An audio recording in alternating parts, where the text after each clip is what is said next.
And then I switched from research in life sciences to teaching, because I really enjoyed teaching undergraduate students, university students. And but then I became a high school teacher and taught for 11 years. And then I was a consultant, which is a person who conducts workshops for teachers, many things like that.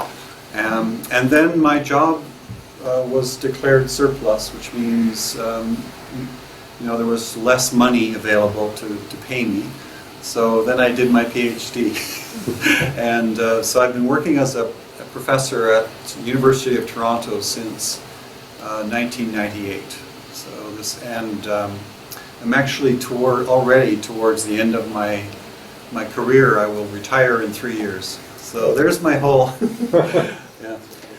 And my work is, it evolved over the time that I was a doctoral student to now, from focusing on encouraging. I hope I'm speaking slowly and clearly enough for you. I'm very anxious about being able to to speak to you. I apologize for not being able to speak French. I come from Canada, where half of our language is French, and I never learned it for various reasons. But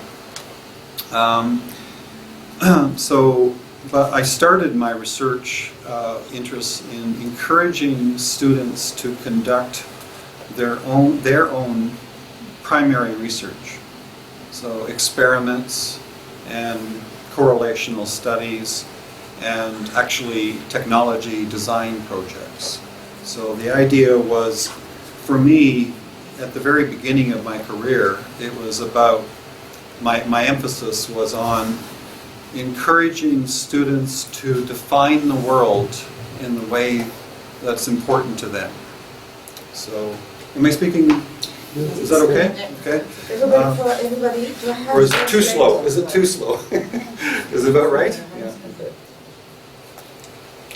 So, but then, and that will become apparent in my talk. I realized that it was very, very difficult to get teachers to encourage their students to conduct, science investigations and technology design projects without teacher guidance. So teachers always wanted to be there to guide the students through their research. Je traduis un tout petit peu pour Gisèle. Non mais t'inquiète pas, je suis... Tu arrives à suivre? Moi, c'est pas grave. La difficulté de... Non mais ça va. Ça va? Ok. And yeah, please stop me at any time if you have any questions. Yeah. And then, because I realized that it was very difficult to get teachers to do this, I started to ask, what was, the metaphor I use is, what was the invisible hand that was pressing on the teachers and on the school system to prevent them from allowing students to think for themselves and be creative for themselves. I don't know if you have the same situation here in France, that schools in science education, which is what I know, mainly have lectures to the students and classroom activities guided by the teacher or the textbook. Is that the norm? Yeah. Il se demande, enfin l'une de ses grandes interrogations, c'est quelle sorte, il prend la métaphore de la main invisible. Voilà, ça a à voir avec des travaux en économie, la main invisible, qui serait dans la tête des profs ou dans le système, et qui empêcherait les profs de laisser les étudiants mener leurs propres investigations sans qu'il y ait un guidage très très. Voilà. Donc c'est ça qui me... So yeah, the school system promotes very teacher-directive activities. Yeah. Is that the case here? Alors oui, est-ce que c'est le cas ici? Est-ce que les profs sont un peu formatés par le système et yeah, standardized tests and les tâches standardisées et les manuels? Yeah. C'est la question qu'ils nous posent. So the case here. Yeah. Do you all agree? Is it the case here? More or less, yes. More or less. More or less. Things are changing a little, but Oh, that's good. it's very different. Yeah. Est-ce que la classe inversée, ça peut... Ah, je ne sais pas s'ils ont ça, je ne sais pas comment le traduire. Quelqu'un l'a pas dit, je sais, classe inversée. Inverted Oh. course, do you have Oh, this? flipped classroom? Yes. Yes. It's beginning. Yeah, there is, more. There are more people doing this, but it's still not the norm. Because it requires a lot of technology, and I actually have a problem with it because not all families can allow their students to do work at home. They may not have the technology, and their children may have to work in part-time jobs. So the poorest people, the poorest children, I think, cannot do as much work at home in preparation for being in the classroom, in the flipped classroom. I don't know if you would agree, but that's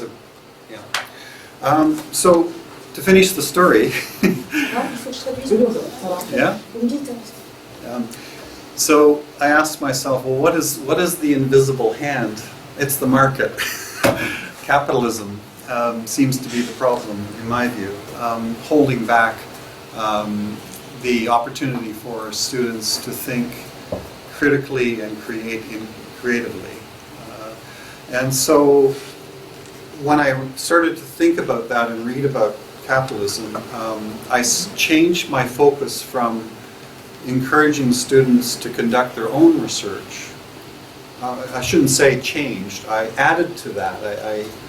I transformed my work to include that, but also to look at social and political and economic relations with science and technology. Thus, my work on the nature of science and technology. So, when I think of the nature of science and technology, I don't think strictly in terms of how scientists do their work, that they conduct experiments and do measurements and so on, but they are placed in the larger social and economic and political milieu. And of course, the environment, our environments around us are integrated into all of that as well. So in Canada, and I think in the United Kingdom, and in my province, which is, we have 10 provinces, our education system is controlled by each province rather than the whole nation. And our province has now placed a lot of priority on what they call STSE education. So science and technology, society and environment. And if you can imagine those four things, and arrows going amongst all of them in both directions, that's what I'm talking about. So science and technology in relations to societies, members of societies, and environments. So that's my area of focus.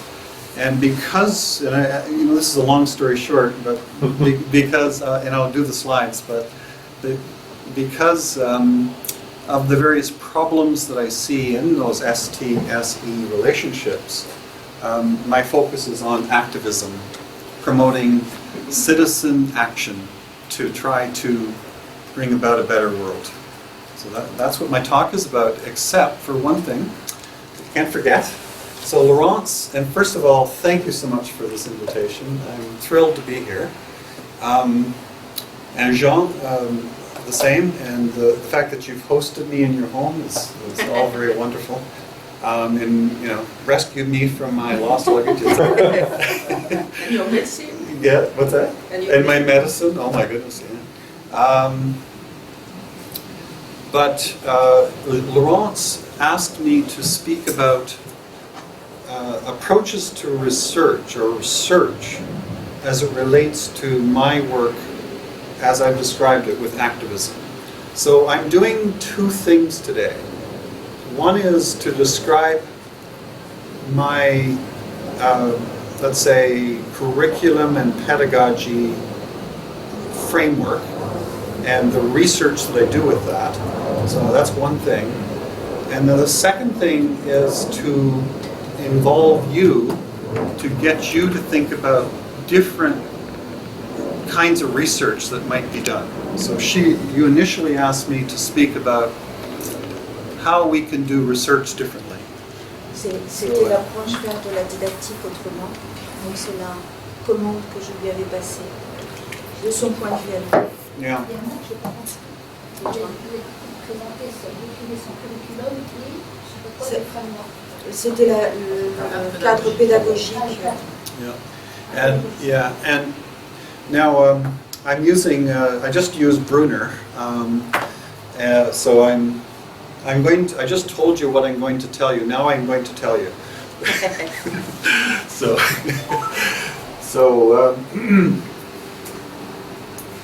So I work at the Ontario Institute for Studies in Education at the University of Toronto. So it is the education faculty for that university, our university.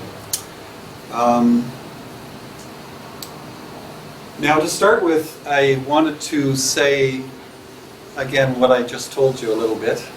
So my main focus is STSE problems. Now, I might as well mention this now. Some of you have mentioned socio-scientific issues and socially acute questions perhaps, although I'm just learning. I think to focus on controversy can limit the extent to which our society addresses the problems. So the focus is on STSE problems or harms to, in the work that I do, harms for the well-being of individuals, societies, and environments. Wise. Wise. Wise. Wise. Yeah. Enfin, si vous regardez sur son site, Wise, Yeah. c'est cette perspective-là pour le bien-être des individus, in society and environment, dans la société et l'environnement, par rapport à la société et l'environnement.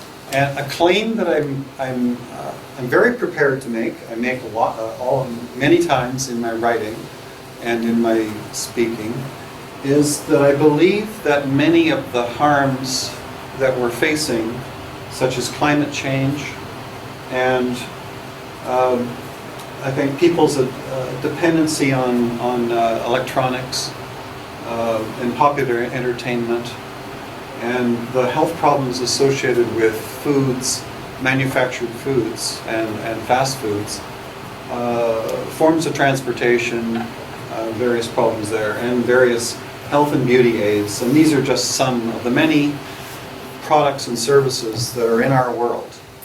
So my focus is on these kinds of commodities that I believe are at the root of many of our problems, and they're largely problems, although I really do believe in networks. We're all part of the problem. All of us are networked to the entities that have power.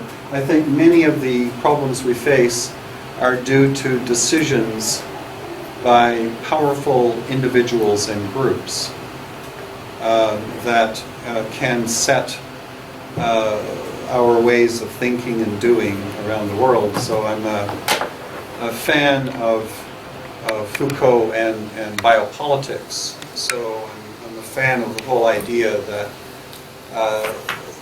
one can engineer living things. One can set discourse through control of the media. One can monitor the behavior of people through large-scale data sets, and so on. So that I believe in a kind of a conspiracy, a subconscious conspiracy. And I think that these are the root of many of the personal, social, and environmental problems that we are facing.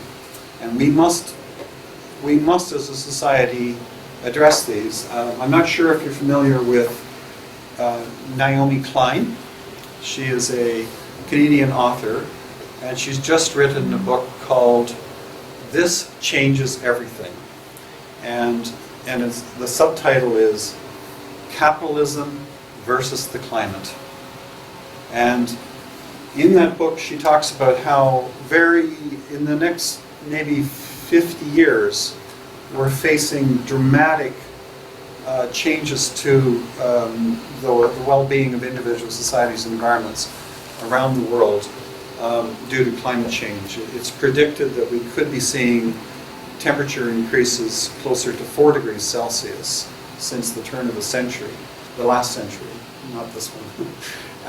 And so that's at least one of the problems. But my personal concern, I just had a heart attack last year. And thankfully one of my colleagues rescued me in Brazil. But I'm here Isabelle Martins, peut-être. Isabelle Martins, yeah. But I'm not a consumer of fast foods, but I think fast foods and manufactured foods, packaged foods, are contributing to heart disease, cardiovascular diseases, diabetes, and cancer in many cases. So that's one of the aspects of these commodities that most concerns me. But I find climate change to be a nebulous thing. It's out there. We're aware of it, but many of us don't feel it directly. Whereas I think there's some other things that we see more directly. Popular entertainment concerns me. So I don't know. I don't want to put you on the spot, but is this something that people are talking about here? These kinds of concerns? Est-ce qu'on est Yeah. among us? Yes. Parce que ce sont des sujets qui nous interpellent, qui nous concernent. Qu'est-ce que ça veut dire? Yeah. I don't want to put you on the spot. It's my concern. So. You can- Yeah. Okay. Yeah. So now, in terms of these people, powerful individuals and groups, one of the areas of my work is transnational power. So I think that often you'll see in curriculum documents, and you'll see in policy documents, and you'll see in the press, in popular press, statements that we need to have certain kind of education to allow our country, our nation, to succeed in international competitions. I don't know if this is something that is common to France, or I think we're seeing from North America that the EU is in competition with the USA and with China. Now, one of the big concerns is that China and India are becoming major, capitalist powers. And in fact, there was a report recently that showed, I think in the last 20 years, the China and India's share of the wealth has gone from maybe 15% to closer to 30%. So they're now equal in economic power with North America, mainly the US, and EU, the European Union. So there's this whole global economic competitiveness, but the myth, I think, is that it's international. I believe it's transnational. We have many transnational trade agreements, such as the one that's being pushed right now, the TTIP, the Transnational Trade and Investment Partnership. In North America, many years ago, we had what was it called? NAFTA, North American Free Trade Agreement. So what happens is you have these agreements to move goods and services from country to country and laborers from country to country. So you end up having economic productivity going on in the least expensive places in the world with the least environmental and labor regulations.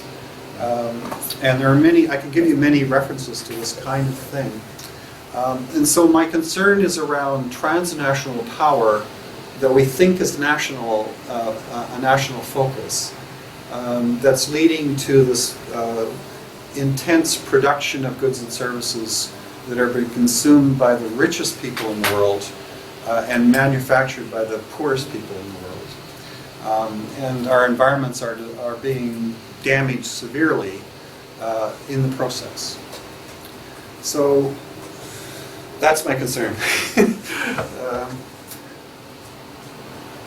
Now, it's not so simple as this. It isn't. It isn't. You might want to read Keen Birch, B-I-R-C-H. His first name is K-E-A-N. He says, we have never been neoliberal. So that's been a bit of a challenge for me. So I have been talking about neoliberalism for quite some time, but I still believe that whatever neoliberalism, or aspects of what it stands for, I think are at the root of the problems we face. My understanding of it is a form of economic activity that actually encourages government and non-government, that is transnational interference. It's not free market capitalism. It's a kind of regulated, deregulated capitalism. It's an opportunistic capitalism, and of course it involves hegemonic activity across populations. So Foucauldian biopolitics across populations to get us to think and act in ways that are conducive to wealth concentration by the few. I'm a fan of your Piketty, Thomas Piketty's book, Capitalism in the 21st Century, and concerns that we're not likely to, according to his history of 300 years of capitalism, it seems like we're headed towards even greater wealth concentration. There were periods in history where there was some moderating effects, where more social programs were allowed, and particularly after the Second World War. But now it seems that we're getting back to the point where the difference between rich and poor is very, very dramatic around the world. Even though people in China and India, more people in China and India are becoming part of a middle class, the wealth is still being concentrated into the 0.1%. So we have these kinds of concerns, and so the typical kinds of things, this is from a Canadian perspective, but often it's to deregulate businesses, to let them operate freely, to cut down on labor costs and environmental costs and responsibilities. I think a key actant or element in capitalist productivity for themselves is fields of science and technology. And this drawing comes from Michael Roth. I don't know if many of you will be familiar with Michael Roth, Michael Roth. He is, in the English world of science education, he is the most prolific writer. He's crazy. He's crazy. Toute la didactique des sciences, on veut sortir. So this figure comes from Roth, and so I will I'll explain. Yeah, in 2001, this figure, and in this paper he was talking about how students can learn science, which he sees as going in this direction, through technology design, which he sees as going in the opposite direction. So this figure suggests that phenomena of the world, such as cell phones, are in reciprocal relationship with representations of them. So this is semiotics. So this is the idea that there are various kinds of representations. This is a kind of translation process. So you have one kind of ontological entity. So you have a phone, or you might have a tree, or you might have anything, almost anything we could imagine, I guess, that's part of, in a sense, part of nature. I tend to think of this as those things outside of human thought, but it's a tricky thing. And then these are human-created representations. Now he has another paper in which he describes chains of translations. So if you had a tree here, you might have a photograph of the tree, and then you might have a drawing of a tree, and you might have someone speaking about, writing about a tree, and so on. And as you move in this direction, the suggestion is that there is less and less detail that is here represented here. You lose detail as you move further away from that world. There are a series of translations that could occur. Now he says that when there are translations from one kind of thing to another, and that's what each of these little breakages refers to, something is lost, and that would be known as an ontological gap. Because it's one kind of ontological entity being translated into another, and the two are not the same. It's like translating from one language to another. There's something lost in translation, and that's an ontological gap. So I like to think of that as a almost like an accident. It's the imperfections in our efforts to represent the world. So we can never represent the world perfectly, perhaps. Now that would be subject to debate whether or not humans have the ability to do this. The same could be true for the going in the opposite direction. So if you have a, let's say you have a, what's the word? You're going to make a building, so you have a drawing of your building that's called which? Maquette. The word has escaped my mind. You have a blueprint. So you have a drawing of your building. It's here, and you want to make the building appear in the world. Something will be lost in the translation. The building will not be exactly the way the drawing depicts it. And engineers know this when they go to build things. They know that the plans that they had, the things that they wanted to do, often do not get achieved in reality when they go to produce it, actually have it produced. They always have to make adjustments along the way in the production process.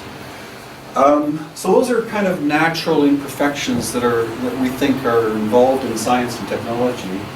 But what I'm saying is that, and this is actually my term, ideological gaps exist. In other words, people who have things to gain purposely cause gaps to occur. And I have been a fan of, excuse the French, Baudrillard. Baudrillard, thank you. Who wrote the Consumer Society several years ago. And he talked about an idealized hyper-reality, or he talked about a hyper-reality. And the idea is that some of these representations can be so removed from the world to, in a sense, misrepresent it, but people are led to believe that they do represent the world. So he suggested that we, in a consumer society, we focus on purchasing these representations, these false representations, such as, now sleek is not a word. So if you had I think if you had a car here, it's a piece of technology, you might be able to say, well, it's sexy, or it's powerful. C'est l'image attachée, la représentation attachée à un objet. On est puissant parce qu'on a une grosse Mercedes. Yeah, and because companies are allowed Qu'est-ce qu'il y a? oh, Non, mais on peut. so these are idealized representations,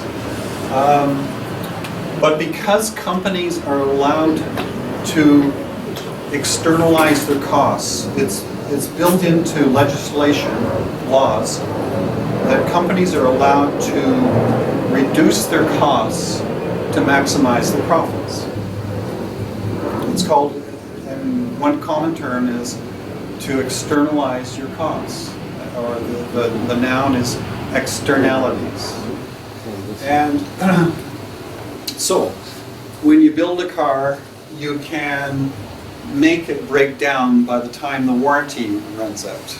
Or when you make foods, manufacture foods, you can place in them less expensive materials, filler sometimes we call it, that aren't actually foods. One of the biggest industries I've understood is manufacturing of tastes and flavors and odors that aren't real. They're chemicals that have been manufactured that are less expensive than putting real natural materials in the food.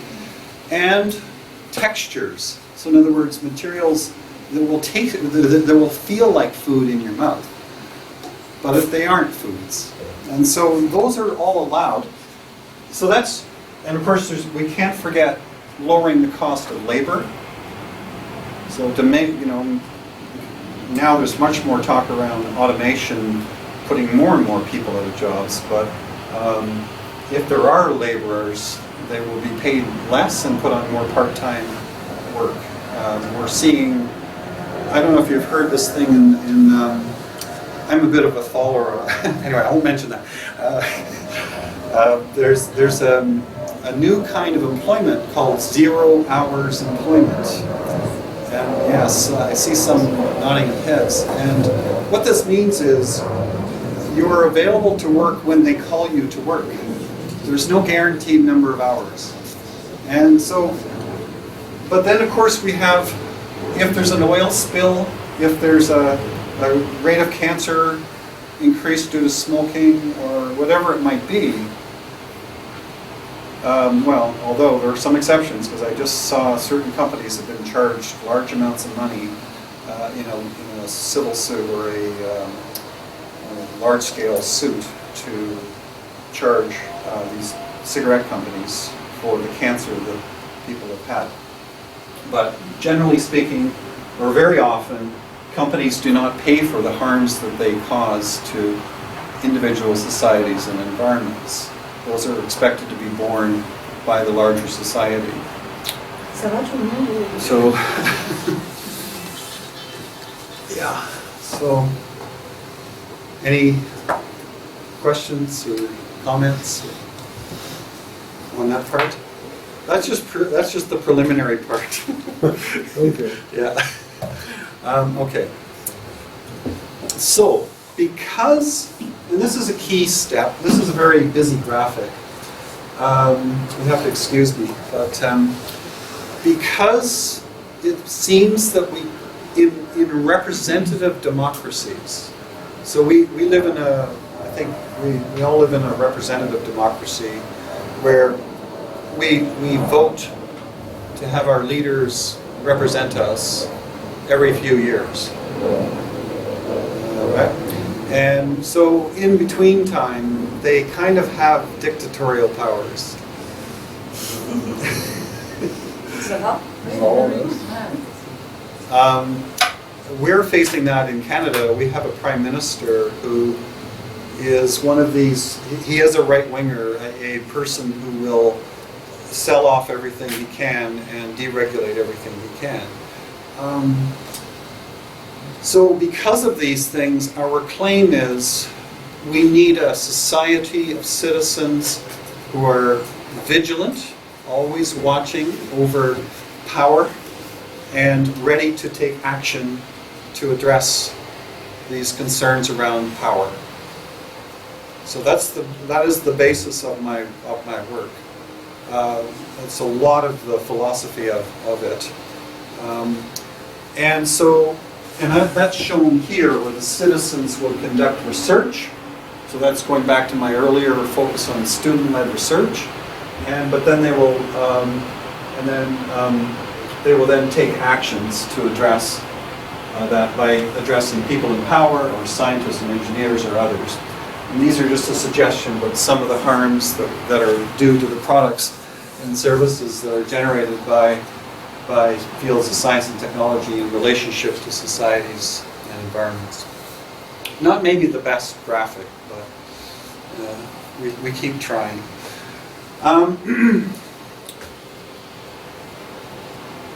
And with the work I've been doing since 2006, so I've been doing this since then, we have been encouraging students or teachers to encourage students to do these kinds of things. So you can see in fact, this is where a lot of the students, and it seems like the school system is very open to this, forms of education as action, to educate others. So and this is just one thing. There could be, one of the most common ones today is producing a video to educate others and putting it on YouTube.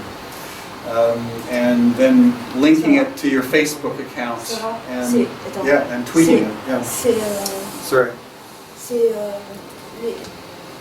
former pour qu'il y ait des actions, et les actions qui sont menées par la forme que prennent les actions des étudiants peuvent être des vidéos qui vont être mises sur YouTube ou des choses comme ça.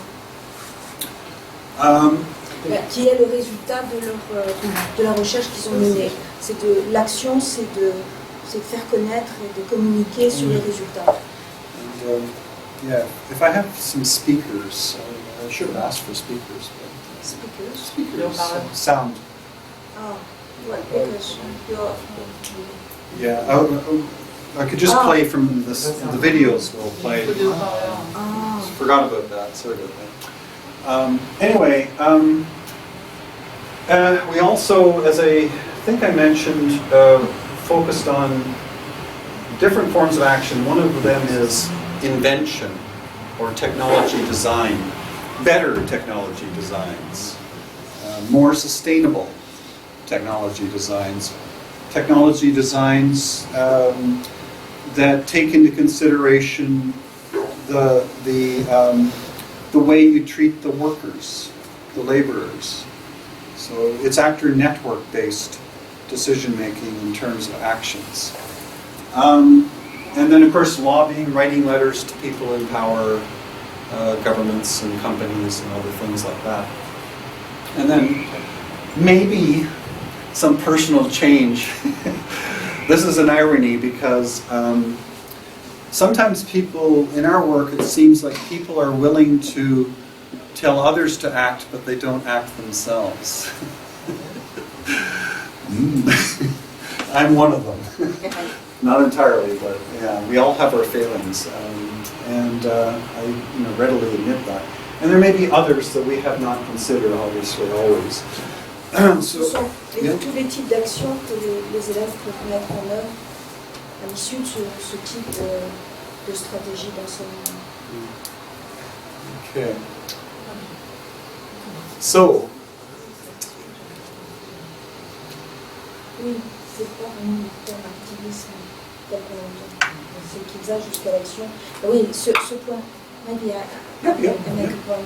Yeah. Et c'est parce que souvent sur les QSB ou sur les socio-scientific issues, le but c'est de mieux argumenter, c'est de prendre des décisions, des choses comme ça. Et eux c'est d'accord, ok, l'argumentation c'est intéressant mais c'est pas suffisant. Il faut que ça aille jusqu'à des actions concrètes que mettent en œuvre si possible les élèves. Et il y a deux points importants, c'est pas tellement l'argumentation qui est importante pour eux, c'est que la démarche de recherche pour prendre une décision soit construite par les élèves eux-mêmes, sans qu'il y ait le prof qui leur dise de faire telle ou telle étape, et que ça débouche sur des formes d'action. C'est pour ça qu'ils utilisent le terme activisme, mais qui peuvent être très variées. Cette action, c'est pas non plus ramasser les déchets au bord de l'Ariège, c'est plutôt de l'ordre de la communication. Non, ça peut être aussi ramasser les déchets.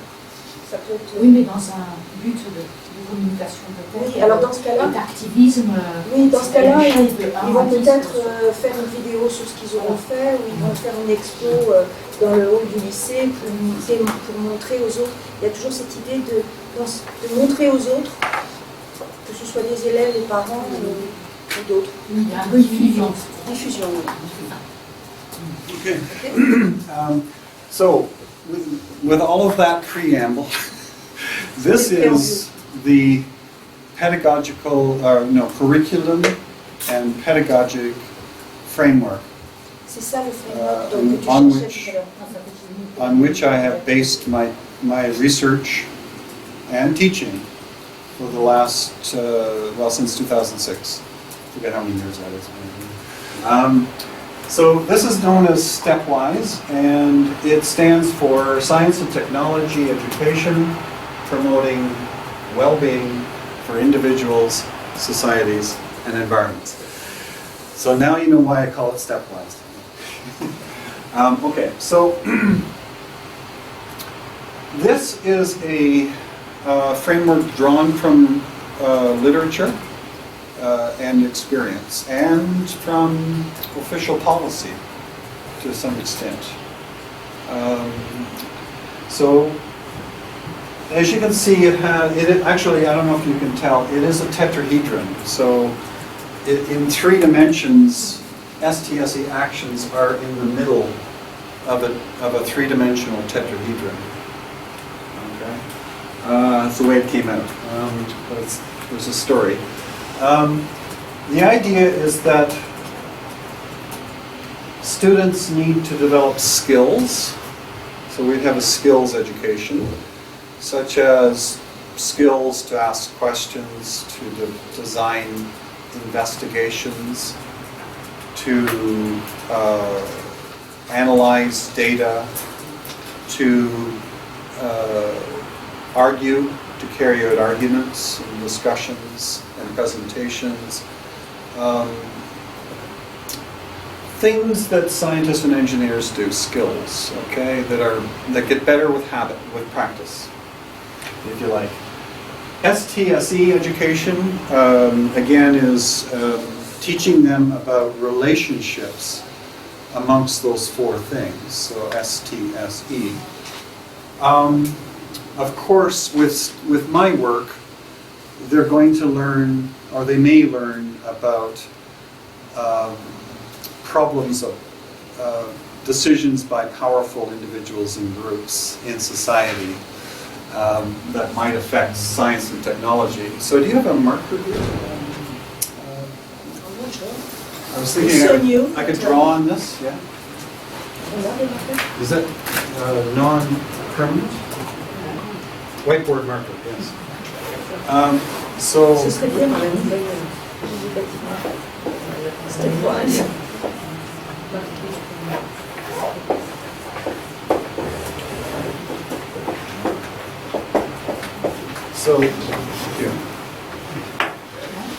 So sometimes I have depicted STSE this way with science and technology, because I tend to think, from that earlier drawing, I tend to think of science and technology as reciprocally related.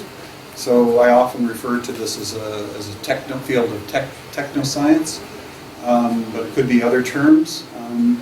And I see them in reciprocal relations, possibly positive and negative, with societies and environments. And sometimes that's easier for students and teachers to understand, just to think of it more simply. So that kind of thing. Please ask questions at any time. And then products education is my term for teaching the students about the products of science and technology. And those are things like laws and theories and technological innovations or inventions. So we teach the kids about chemical reactions, and we teach them about parts of cells, and we teach them about life cycles and nutrient cycles, etc., etc. This is, of course, what dominates science education. That's where most of the focus is. Even when teachers do that, they're doing it to get kids motivated to learn this. It's used as a context for products education. And then... Why do you use the word products? Because I think of them as as products of science and technology. And in Ontario, they've chosen to call them concepts, which is not a very bright thing to do, because there are concepts involved in skills. We need to know to control variables. We need to understand what a particular, what it means to do a statistical test. These are all considered linked to the skills part. There are concepts there. So their term concepts makes no sense to me. So I choose products because I think that's what they are. And then this is a key thing here. I need your thing. So, yeah. So I've been using this framework for many years, teacher-directed, student-directed, open-ended, and closed-ended. So,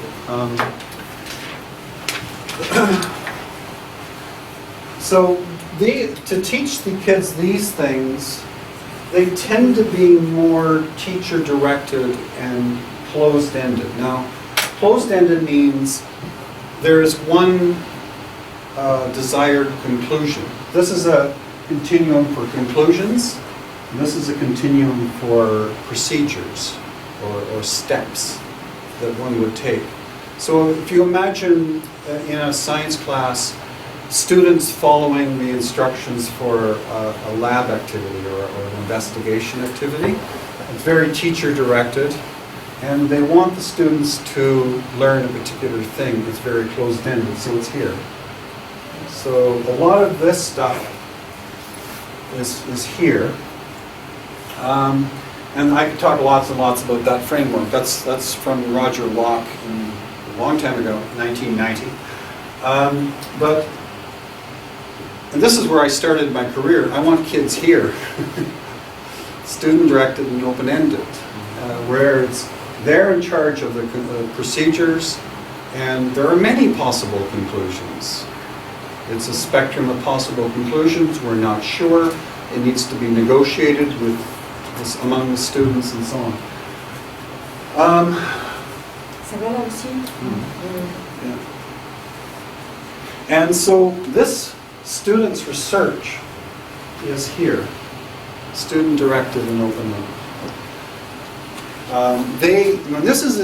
This was where I started my career again, and it's the idea that most of what happens in the school system is controlled by people with power. The textbook publishers and authors, the teachers, the school administration.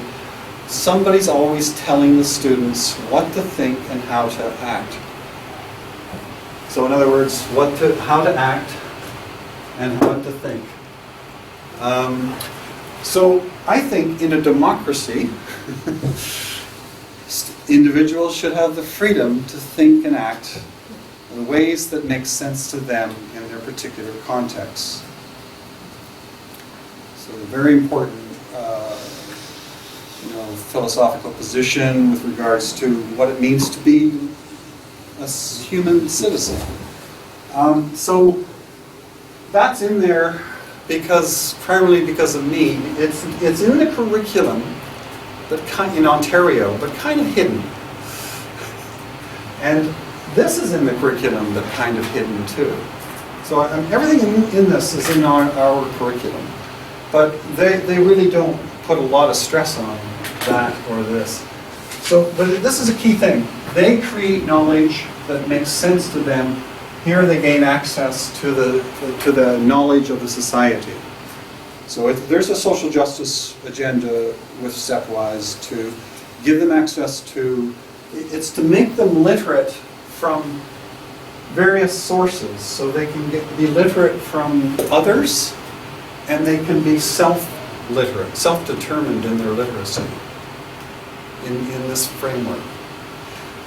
But then a key thing with this framework is that with this ST as the actions, and I showed you the various actions that people can take, this is the idea that in an education system, I think that students, citizens, need to be encouraged to, in a sense, spend some of their cultural capital on the common good. So you can think of these as cultural capital, forms of cultural capital that the students are getting, to which they're getting access. This is knowledge about the world, it's how to do things. You get that from your society. It's cultural capital. It's a form of wealth that you can spend. And I think the capitalist system is encouraging kids to spend it on themselves. The system is set up to make us think that the purpose of education is to get rich in cultural capital so that we can have a better life individually. And, of course, any good things that happen might be trickled down. So that there's a clear reference to, I've forgotten his name now, but the whole trickle-down economy philosophy where the few rich will engage in activities that will spill off into jobs and happiness for the rest.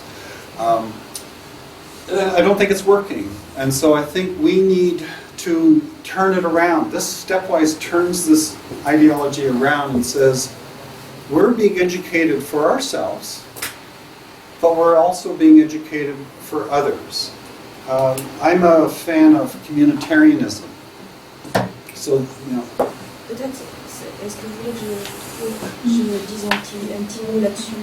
Alors, il considère que le tétraèdre, enfin l'ensemble, quand les étudiants sont après ce type d'enseignement, ils ont construit leur capital culturel, qui est avec des connaissances en sciences, en technologie, en technique, etc., avec des habiletés, des skills qu'ils ont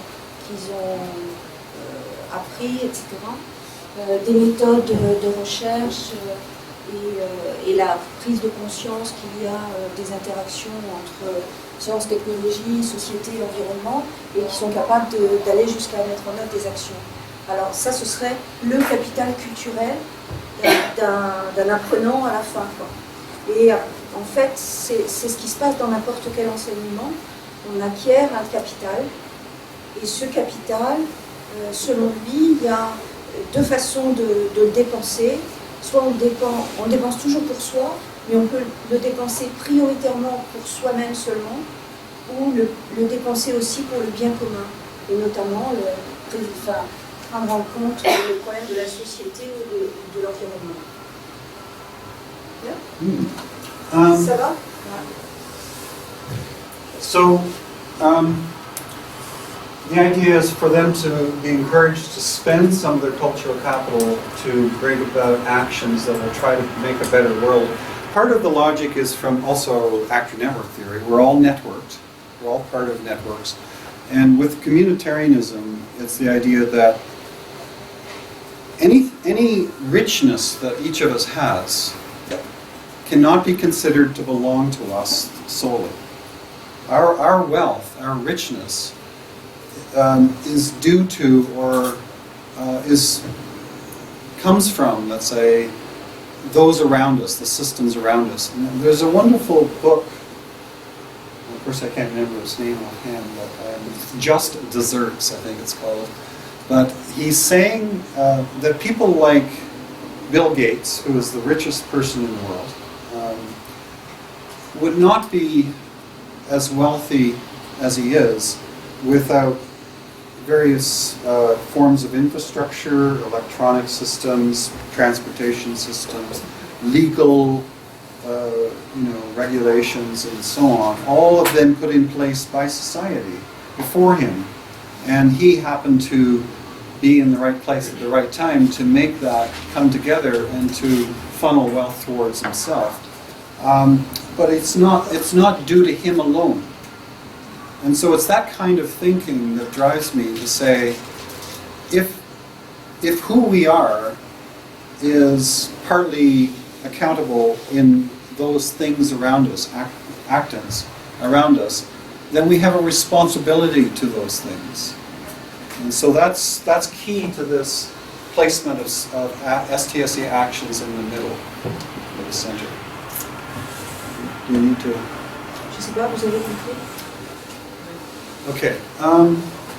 So now that's. Je ne sais pas s'il l'a dit, mais il Yep. s'appuie beaucoup sur la théorie de. Allez, acteur réseau, de la tour, Calonne, etc. So now, Laurence asked me to speak about research applications of this framework. That's why I'm here. So it's taken me this long to get to this. So this is STEPWISE, and what I developed in 2006. And I can go on to show you some of the things I have learned from doing this. So the title, if you go back to my title, it's about what research can be learned from trying to promote activism in the schools. So I'm about to tell you some things that I have learned, and then I'd like to turn it over to you maybe after a break, where we get you to think about research opportunities with some of these ideas. That's the way, and then we'll have a group discussion and finish up. Okay, so one of the first things we learned, probably in 2007, was, that this doesn't work in practice. So, the ironies there. So, wonderful in theory, I think, but doesn't work in practice. We've not had anybody, as far as I know, take this up and use it the way it's intended. You could see that there are reciprocal relationships. I don't know if I could expand, but if a teacher did decide to start here, what is implied by that? Well, students need to have some products knowledge. They will also learn some products by when you teach this, they might learn some things by accident, or the teacher might plan it. And so there's their planned and unplanned curriculum, if you like. So it's, if you can imagine, you could start anywhere. So in a sense, that's an interesting research dilemma. We in educational research, one person said to me, you're living in your ivory tower, theorizing all of these possibilities. This is what makes most theoretical sense. To me, this makes most sense in terms of how knowledge relates to each other, all these elements relate to each other. Maybe you want to critique this, though. Is there anything in there that you find problematic, this theory? I think I was more enjoy you choose to work on product education as one of your goals or framework. Which? Product education. Products education. Product education, because if I understand you well, your main problem is power relationships. Yeah. But I recognize that power. You could focus. Yep. On that problem. Yeah. And that would be your central. Yes, well, I don't focus on products education centrally. In fact, with these research, well, I haven't gotten to that stage yet, but with these actions, they will depend on what the students know. But my own research focuses on some other aspects of this. It's going to be a long way to explain this, but I recognize that it's there. In other words, any of these things will be related to products education. I can't ignore it. It does exist. What we know about the world, laws and theories and inventions, I believe is necessarily related to all these other things. But in my research, I actually do not focus on that. And the reason for that is because essentially, I think much educational research already focuses on those. So in a sense, I've said, let others, emphasize that in their research. But I'm not about to pretend that it doesn't exist. It is part of these systems, and it's huge in the school system. I hope that answers your question. Yeah, it still is an effect of something. In your view, the product from is an effect of something that is Yeah. basal, Yeah. your translation conspiracy, Yeah. No. Sorry, I didn't. Could you? I'm not sure I understood the question. Moi non plus, Yeah. j'ai pas compris. I, Dis-le-moi en français. in your framework, you're seeing products and the way products Yeah. exist in society Yeah. has an effect. As a which? Has an effect. Un effet. An effect. Comment Yeah, on dit? effect. Effect. An effect. The opposite of cause. Oh. No, I see it as a cause as well. Something reflecting. That's the means for a goal. The goal of having more power, man, Non, mais en fait, of society. So, ce que je crois que ce qui met dans le produit, c'est tous les savoirs scientifiques, c'est les théories, les lois et tout ça, c'est les contenus scientifiques en fait. Il a refusé d'utiliser en fait dans le curriculum traditionnel, c'est le terme concept. Comme il considère qu'il y a des concepts partout, en fait c'est tous les contenus scientifiques et technologiques qu'il y a derrière produit. C'est pour ça que je lui ai demandé tout à l'heure pourquoi tu as choisi le terme produit, parce que pour lui il considère que c'est des produits de l'homme, la science est un produit, mais ça donne une idée fausse parce qu'on pense au produit manufacturé tel que c'est écrit, quoi. ok. Ça va? Les Ah. filles ne sont pas considérées comme des produits, comme quelque chose qui est produit par eux à ce moment-là. Ben oui. Science Comme tout est concept et science tout est, c'est difficile. Ouais. products Yes. isolated from that Mais c'est plus power relationship problem. Oh, no, it's huge. Control of knowledge is, it's huge. I think Qu'est-ce qu'il entend par skills education? Oh, elaborate C'est éducation aussi. Oh, yeah. Skills, raisonner, déduire,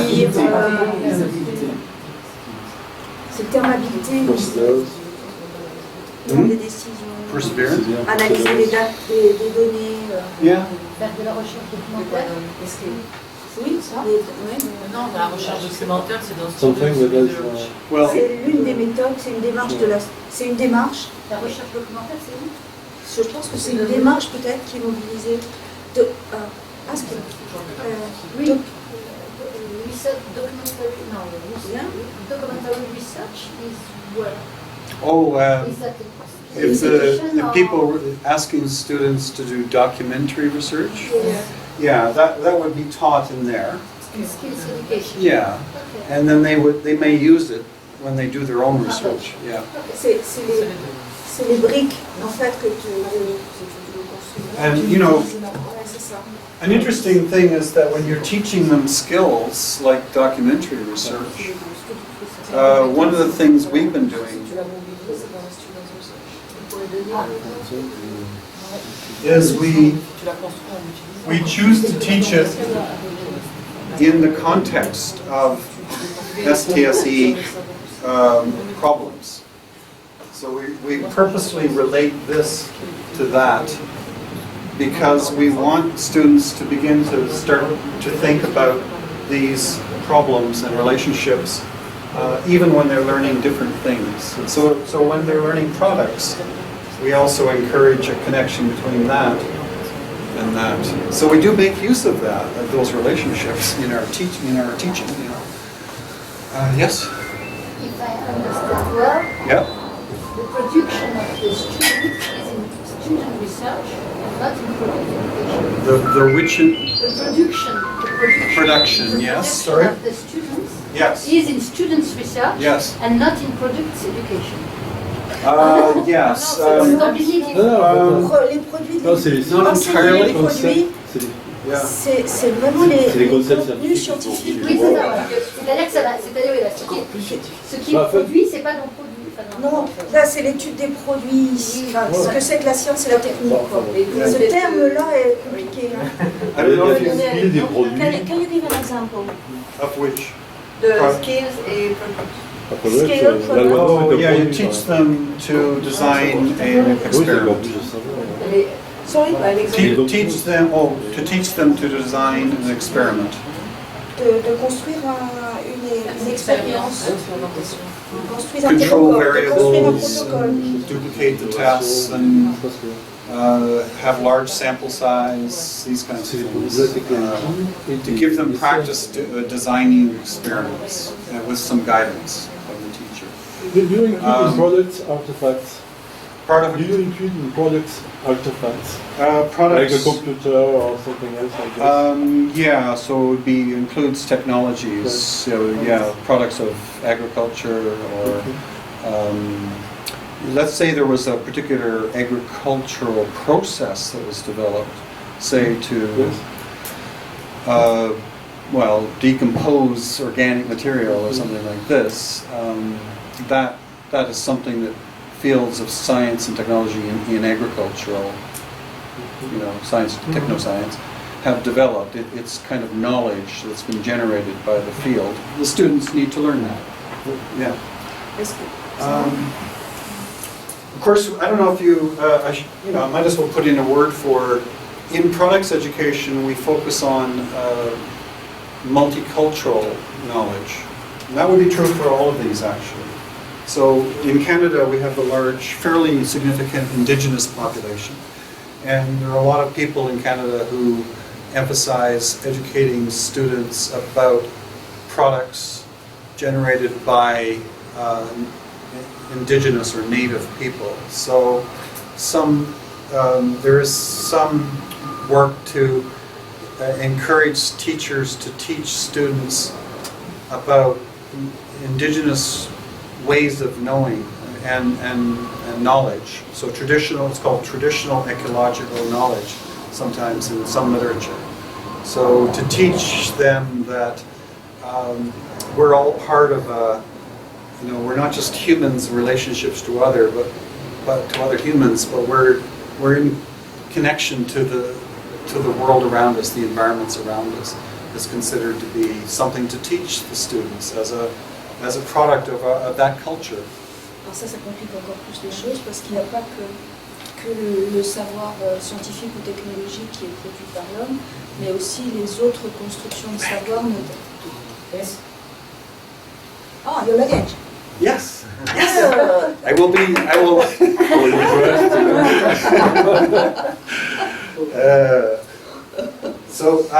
Also, there was a question. just to finish, there's a lot of work to say that males and females do science and technology differently. So different cultures. So let's not necessarily. I'm not an expert in it, but so this would attempt to accommodate pluralistic conceptions of being,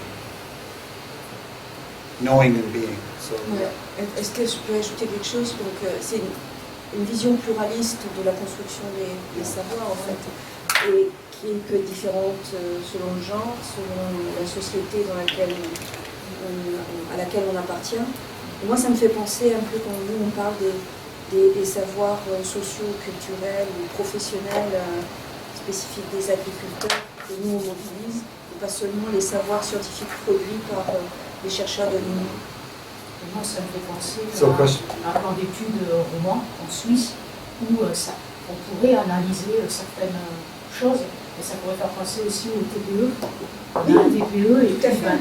il y a des capacités, il y a des produits Exactement. qui sont en mathématiques en Exact. supérieure, etc., des techniques de recherche et puis utiliser les technologies. Mais les plans d'études romans en Suisse, ça sera assez intéressant de les passer dans cette grille-là, dans ce tétraèdre-là. Et ils Parce sont, que ça c'est assez ressemble. connexe. Ok. Il y a un lien, puisque c'est le projet global, comme dit, il a utilisé le terme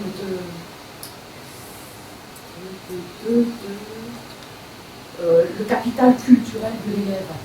Et en Suisse, il s'exprime comme le projet global de formation et de formation culturelle, de formation scientifique, pardon, et de formation culturelle de l'élève. Il disait ça. Do you understand? Not many, some words. Peut-être tu peux dire deux mots sur ta recherche pour expliquer quand tu. Okay. She's doing research with Switzerland, and she says that there is similarities, which a kind of educational project done in curriculum in Switzerland. That it could be your stepwise model could be really used in this context. Oh, interesting. Now, I don't want to lose sight of my major point here. You might be getting tired, everyone. But so maybe the first point about how this could be used for research, thinking about research, is that sometimes our theoretical conceptions are not very practical. That may not be too earth-shattering, but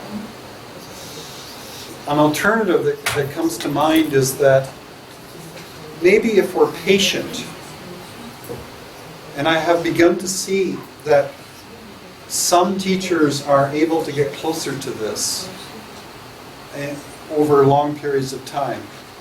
So research-wise, and of course I'm speaking about action research. Don't get confused with this action and action research.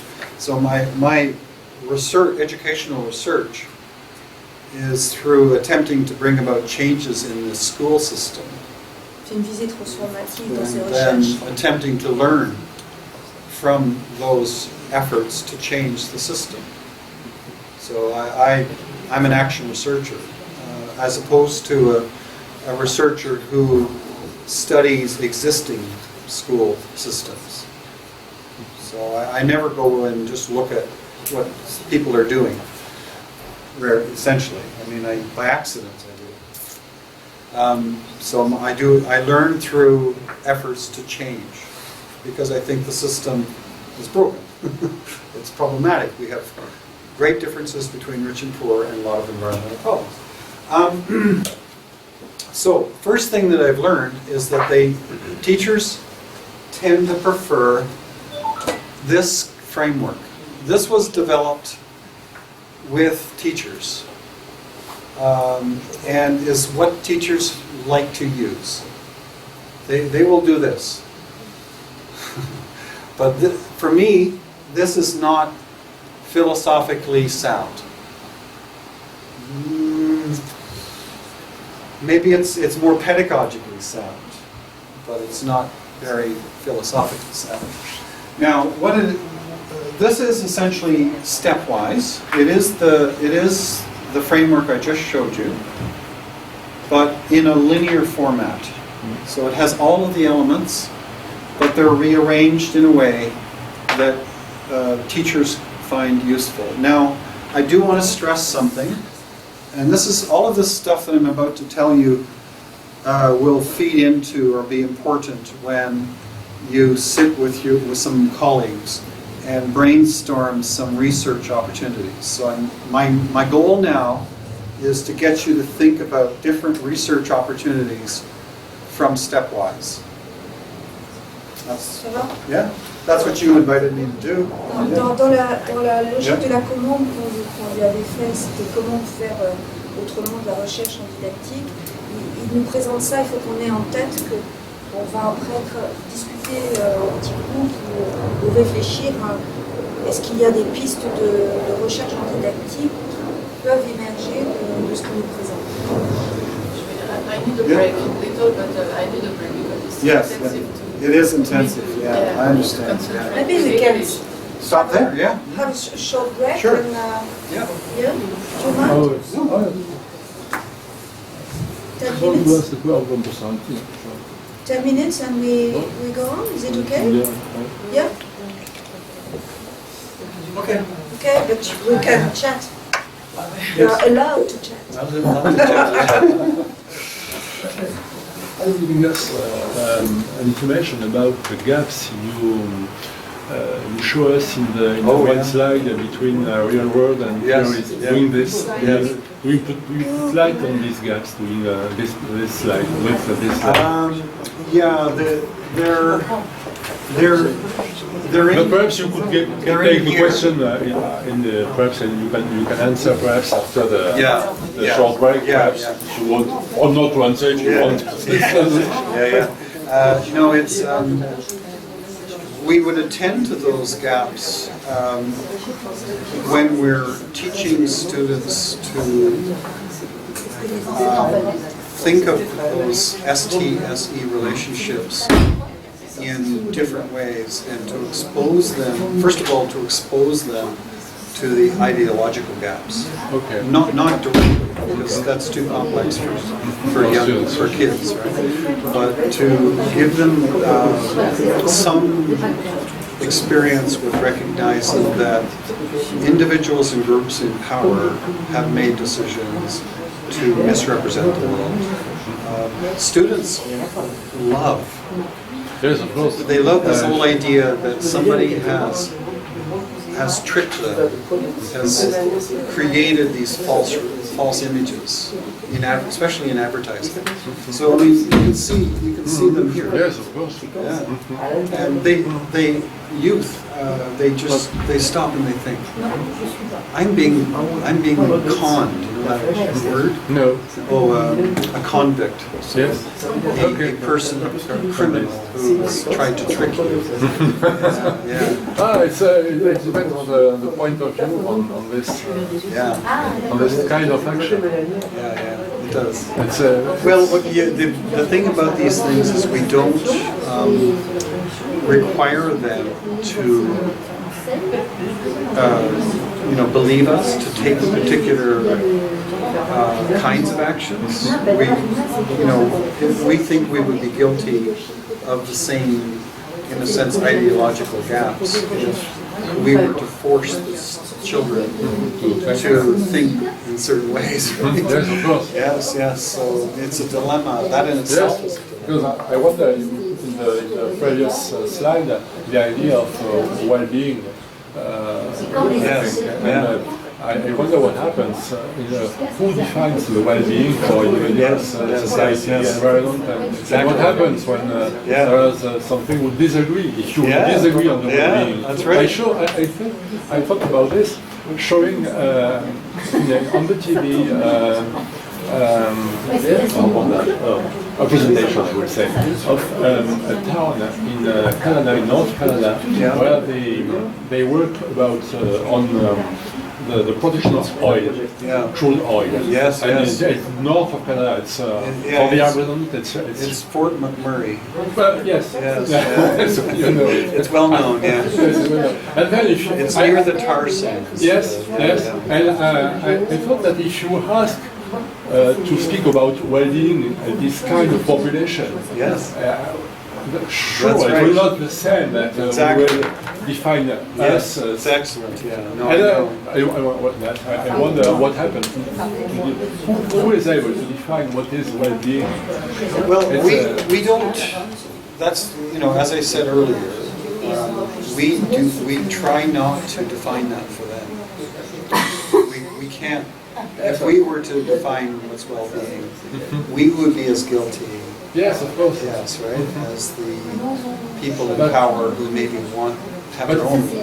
If we don't define it, I think it could be many ideas, different ideas about what is well-being in a group of students. That's right. Yes, and that's fine, isn't it? I mean, surely, but they have to work and to live together. Thus, they have to have a common agreement. At least that's a right. minimal common agreement. Yes, they do, and it's not always easy. And typical of any social group, some people will dominate. They'll have their views stand because they're better speakers, they're more confident. But that's human nature. We can't control that as kids, I don't think. And but one thing that we've definitely decided to do is to make sure that we do include ideas that are different from what the students are hearing in the mainstream.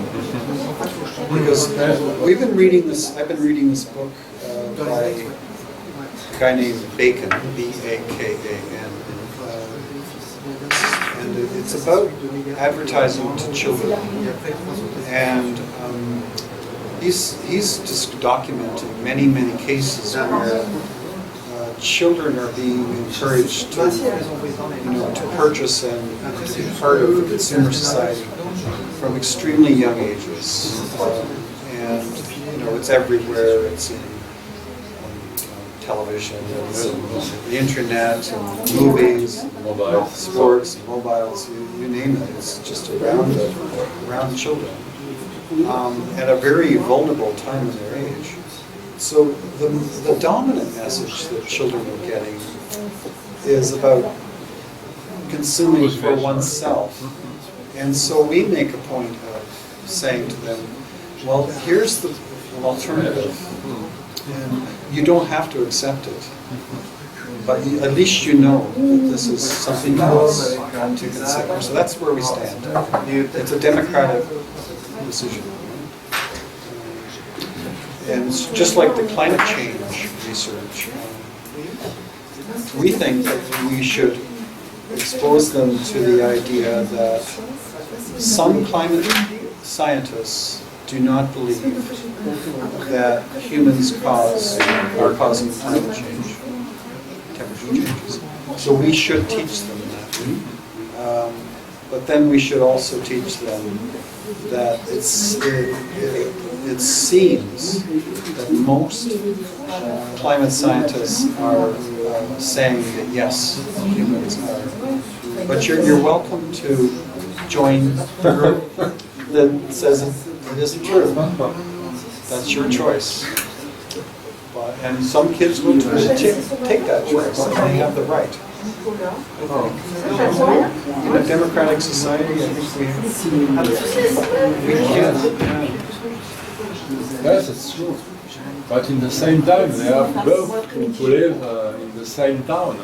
And, yes, that's right. Well, but that's another thing. Kids may make a decision as children, but then as they get older, they may change their positions as they interact with other members of society. And so I think what we're doing is planting seeds, being exposed. Yes, of course, there are children. Yeah. It's interesting. Yes. Thank you. Thank you.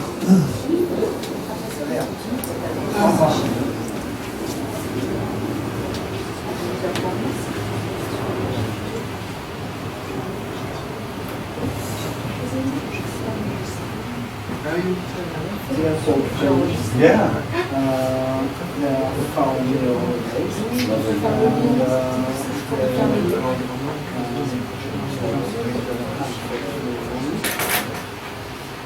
I've been planning something, I'm not sure if it's back in house. Oh, I think she said I was coming back to talk to somebody else. Oh, no. No?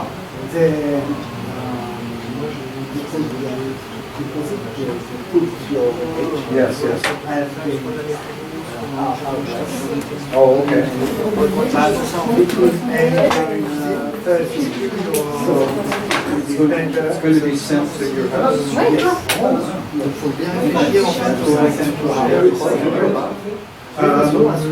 I got Wi-Fi. Il y a deux proches qui sont partis voir. Je peux ramener un café. Dans l'accord du café. Et je me dis, Are you doing something here or somewhere at the university with another group ah oui, tomorrow? je vais sur la sur la bon, là,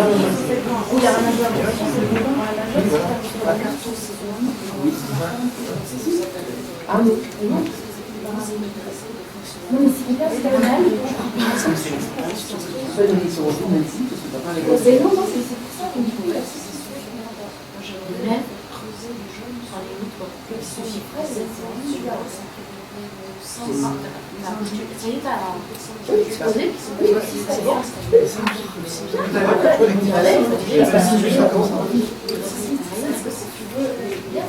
finis, j'ai pas l'obligation. J'ai pas l'obligation.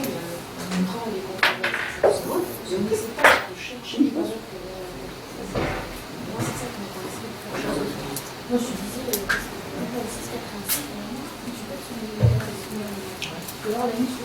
j'ai réfléchi à ça. Le 26. La thématique, parce que je raisonne toujours Oui. ce qui se passe, ça vient en compte, voilà. La néo-nouvelle, c'est même depuis la deuxième moitié du siècle. Il parle comme ça. Bon.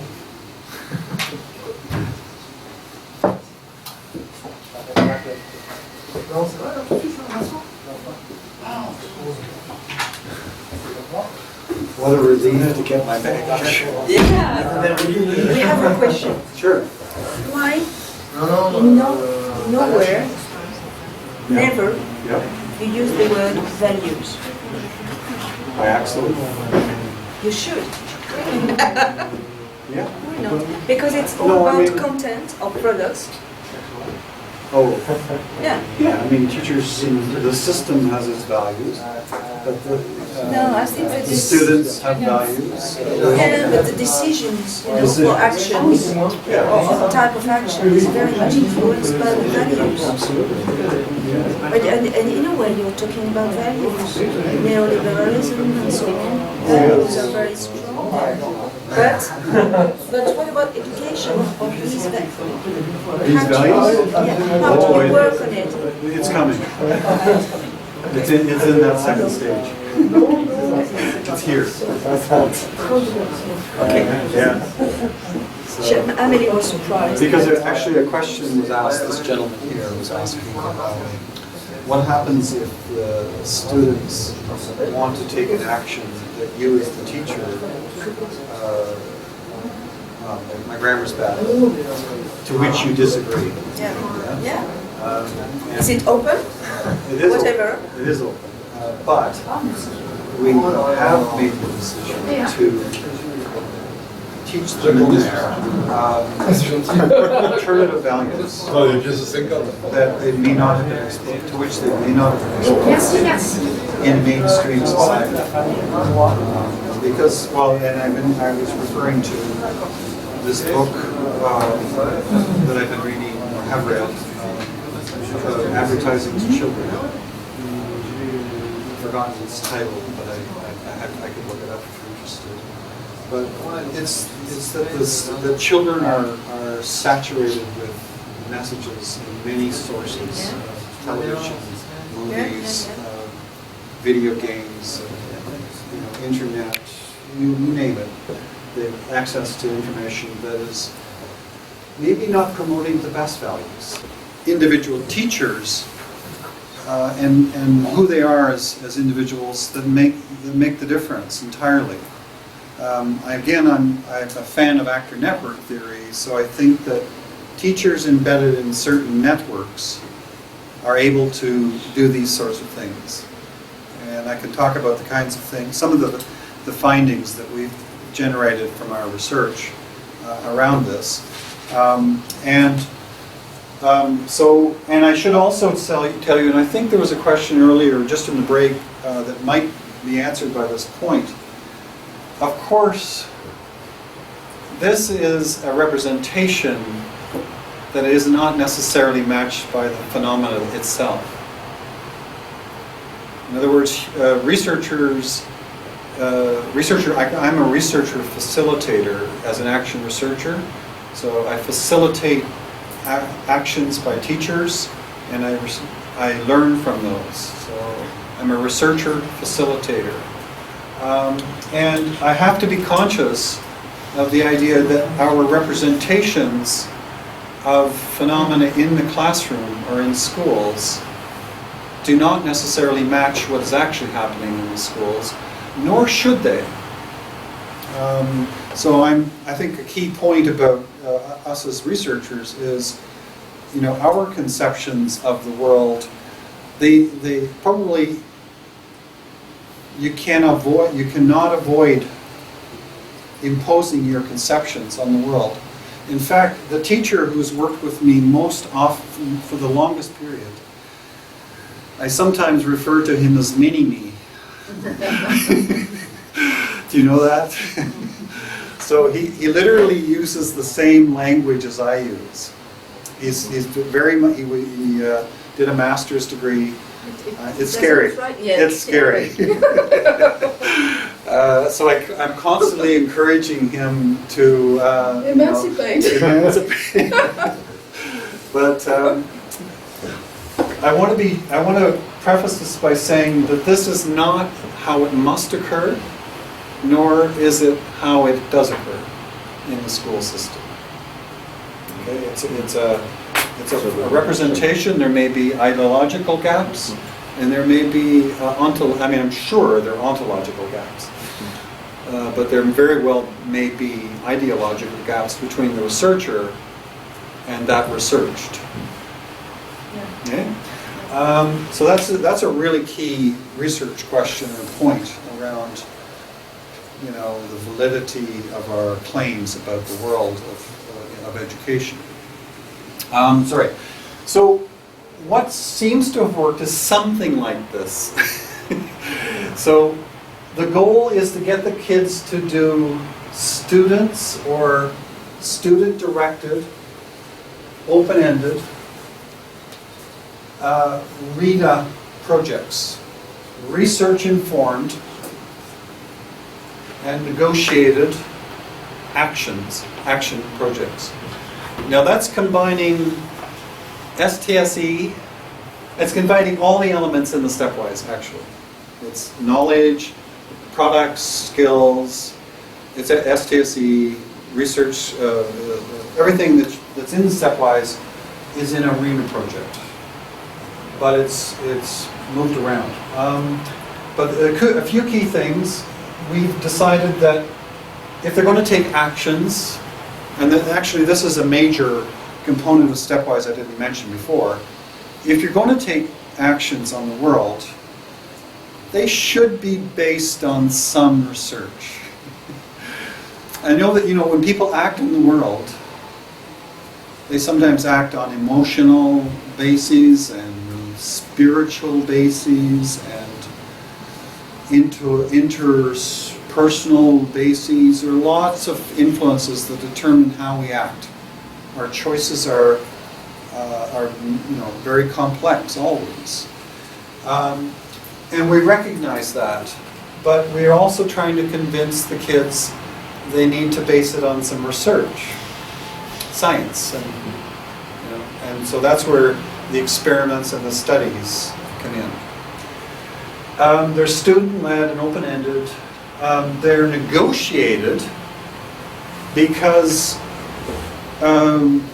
we recognize the complexity of decision-making in the world, and we think that we're all connected, and so decisions about actions we think need to be worked out among the students. So we encourage groups of students to make decisions on their own.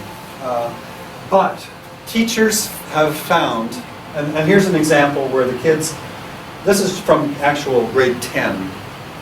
Yeah, these are 15, 16-year-olds. They did a study of males and females and how long they spend in the shower.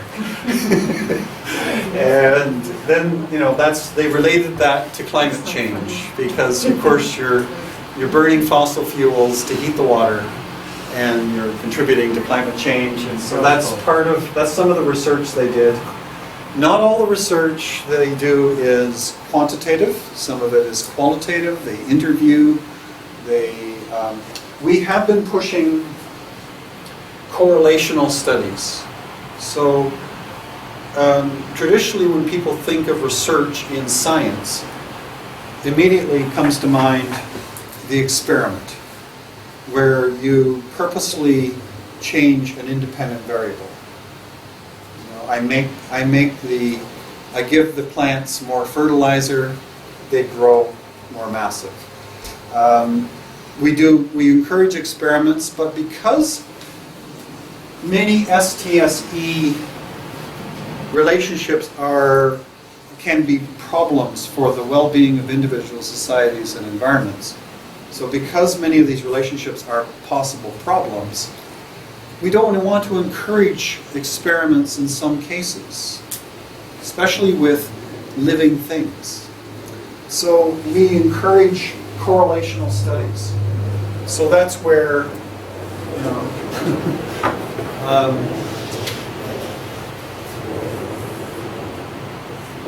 smoking and cancer, I don't know, something like that comes in. And I'm not picking on smoking, it's just one thing that is typical of a correlational study. And so the logic is encourage the kids, by the way that happens over here, but encourage the kids to collect data that is naturally changing. We encourage them not to force data to change, not to force phenomena to change, but to monitor natural changes in living systems and see if there is a correlation. But not all these studies are quantitative. So we also encourage qualitative studies, ethnographic studies, if you like, would be something that could be in there. And so these are research-informed and negotiated action projects led by the students. That's the goal. But the teachers recognize that kids can't do these things, and there's so many reasons. I'm sure you're familiar with this. Not many kids get opportunities to design and conduct their own research in school systems. So when a kid arrives in even a senior class, sometimes grade 11 and 12 in where I work, they've never designed and conducted their own even experiment. It's always been following the instructions from the teacher. So that's just one of the many reasons why it seems that teachers have felt that students first need to be guided through how to do these things and then eventually let free. So this is a linear framework. In other words, and it's a deficit model. So in other words, it's assuming that the kids have nothing in their heads or in their minds and their bodies, and we have to fill them up, and then they can be turned loose. That isn't where the philosophy is in our research. So again, I'm stressing, as a researcher, we might have one conception of what's best, but in reality, the practice may be quite different due to many effectively environmental factors, or the milieu in which it's working. So this approach partly comes from me and partly from teachers, admittedly. It's based on constructivist learning theory. And you may recognize that the students express their preconceived notions about STSE issues or problems and RENA projects. So we get them to talk about, in fact, here would be a typical thing. Put it this way. We would give them a bunch of these water bottles. We'll just spread them around and say, now, what do you know about this? What do you like about this? What relationships have you thought of in relation to this? What things are connected to this? And so on. We would ask them a series of questions to think about any one entity. So you can pick up anything, and that's the beauty of this. But usually teachers will pick up something, a series of things related to the unit or the topic. So if it's on climate change, they might get them to think about things related to energy. And then, so the kids they're expressing, this comes from constructivism, so I hope you understand what I'm saying. We all have these preconceived notions in our heads. They're often subconscious. If we spend time making them conscious, making ourselves conscious, or having somebody make them conscious for us, and make us think about them, they may then be open to comparison, critique, and change. That's conceptual change research. I'm not a conceptual change researcher. At any rate, the idea is to give them, get them to think about where they're at. This is very important too, because this is saying your ideas matter. This is a really crucial part of this whole framework, that we don't start by teaching them, we start by getting them to explore where they're at, what their preconceived notions are. And these are valued. These, she asked me to use the word values. So, and that's no joke. One thing we really stress is that, and that's where Indigenous people, kids would come into the classroom and say, well, my family thinks of nature this way, and kids in another subculture might say something quite different, and that's good, that's okay. And it's certainly inappropriate for the teacher to say he or she is right and the other is wrong, and so on. So that's really a lot of stuff going on there, very important. But then we do have a democratic decision to make. Kids will differ in cultural capital, as we know, and genetic capital. I got a nephew with Down syndrome. You put him in a classroom with kids who don't have Down syndrome, he's not going to have the same ideas as other kids in the classroom. So there are various differences amongst population, or individuals in populations, and we think they need access to resources, intellectual resources.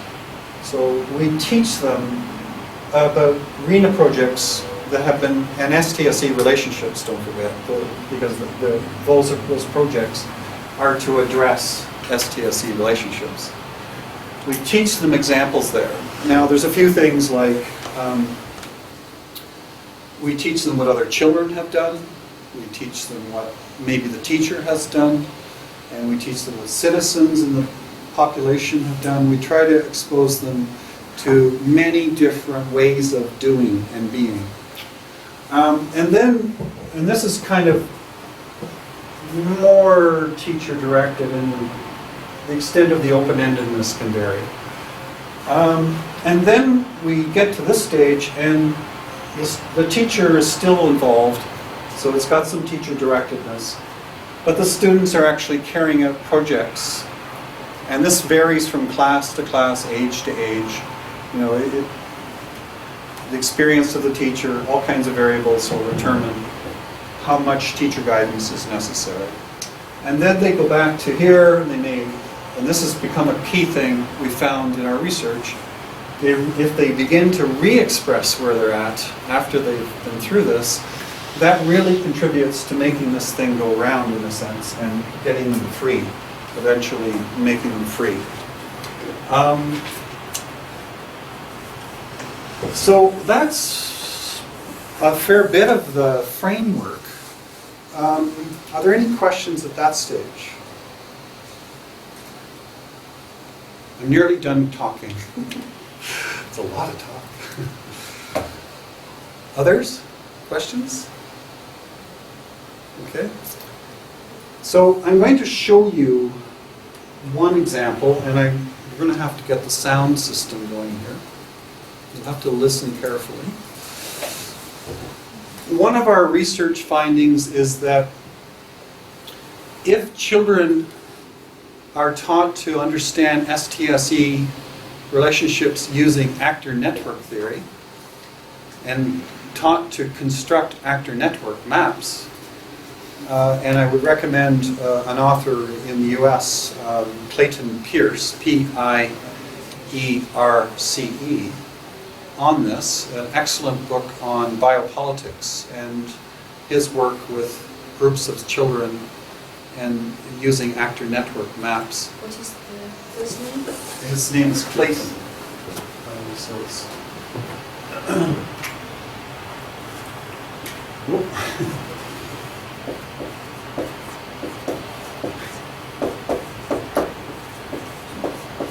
and I think his book just came out in 2014. I'm not sure. It's pretty recent. And now, actor network theory, just as an aside, as you can imagine, this is a research question, isn't it? Because if you're thinking in terms of action research, just how much actor network theory are you going to teach 14-year-olds?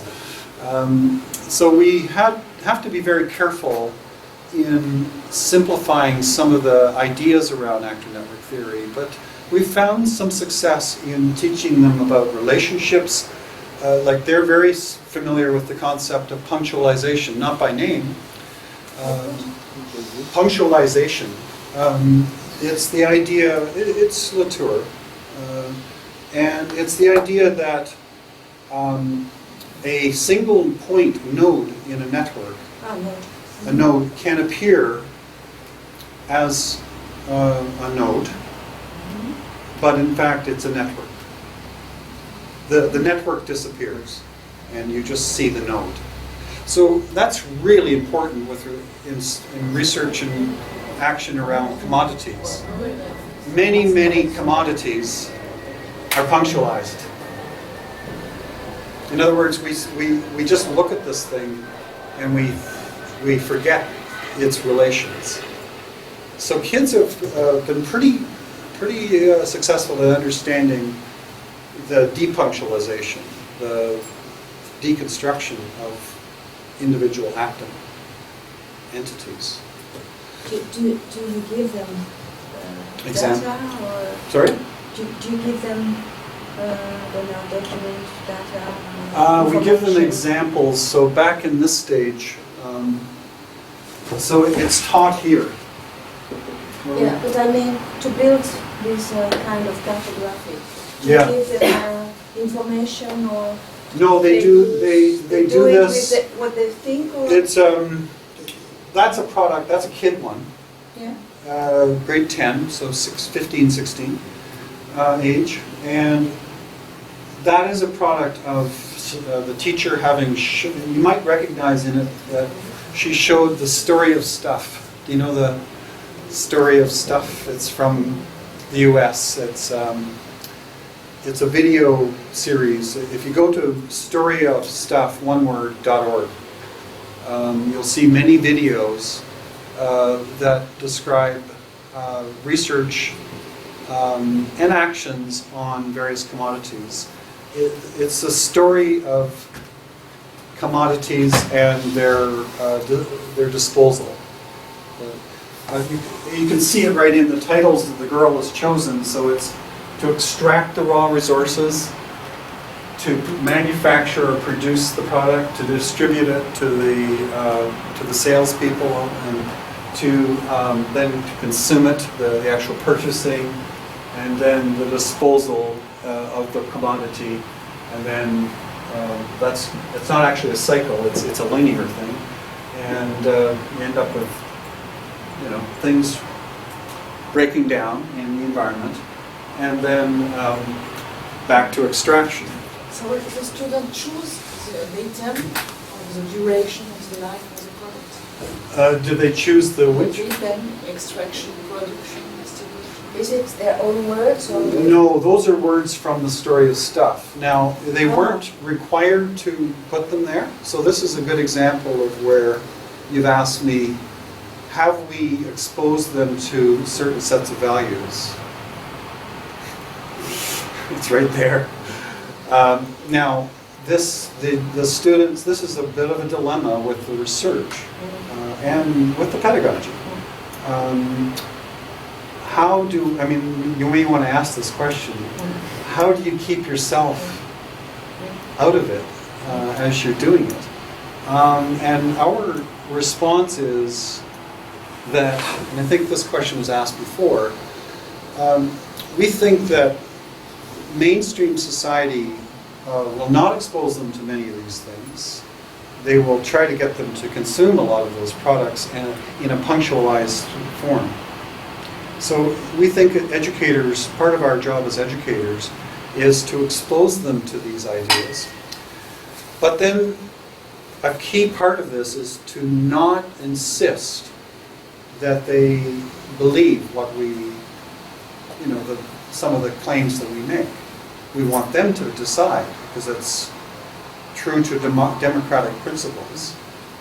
But the real dilemma is that teachers hold power in their hands, in their marks, right? So it takes a special teacher to implement this in a way that, maintains a sense of freedom, of choice. Having said that, when children are in school situations, they sometimes will do things to please the teacher, as you know, but in their real lives, or their lives outside of the formal school system, their choices may be different. So, yeah, it's a researcher dilemma. Now, here, just to show you further, I think I can show it up here. So, from her Actor Network studies, this student, and by the way, we also taught the metaphor, he taught the metaphor of the Trojan horse. Cheval de Troie. And that's going back to the world-sign relationship. Signs are idealized, so the Trojan horse is beautiful on the outside, attractive on the outside, but it's hiding dangers or negative things. So built within the teaching was those kinds of conceptions, and many of these colored markers indicate to the student actants that she would consider positive and those she would consider negative. Those were the students' choices as what they determined from their secondary research. They did researches on the internet primarily to come to the conclusions that they did. And then this is the product. This is a slide from her video that I use as a graphic. And you can see she's comparing for foundation makeup the positives that are the basis for purchases and the negatives that are hidden within the product. And that's the basis of this video. And so it's, in other words, it's a kind of... oh, I know what it is. I'm hitting on the wrong, sorry.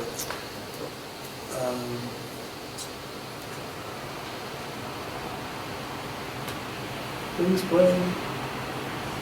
It was playing earlier. My cursor is not working well. Old computer. Well, maybe I put it. There it is. So yeah, here's the video.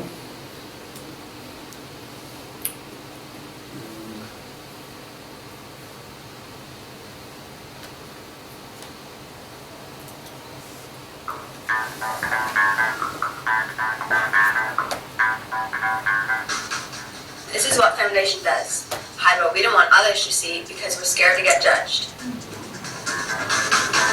It has been made by students. That was made by the students. They captured And this images is from what the internet advertisers and Hide put them what all they don't want their together. audience to see so they can promote their business as best as possible.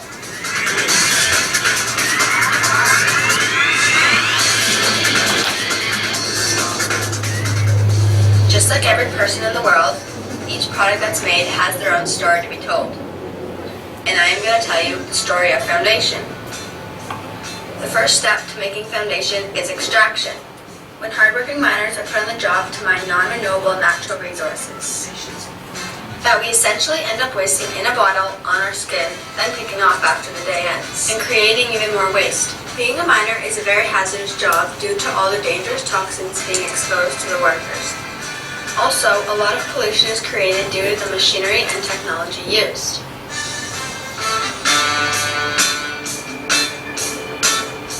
Some of the main resources needed to be extracted to make foundation include magnesium, silicone, aluminum, alcohol, and many petrochemicals that are toxic to us humans and the environment.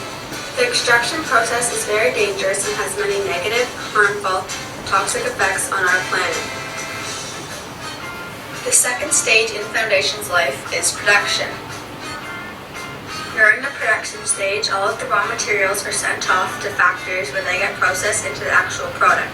Some big problems with factories like these are the harmful toxins in the air, the low working wages, and the long hour.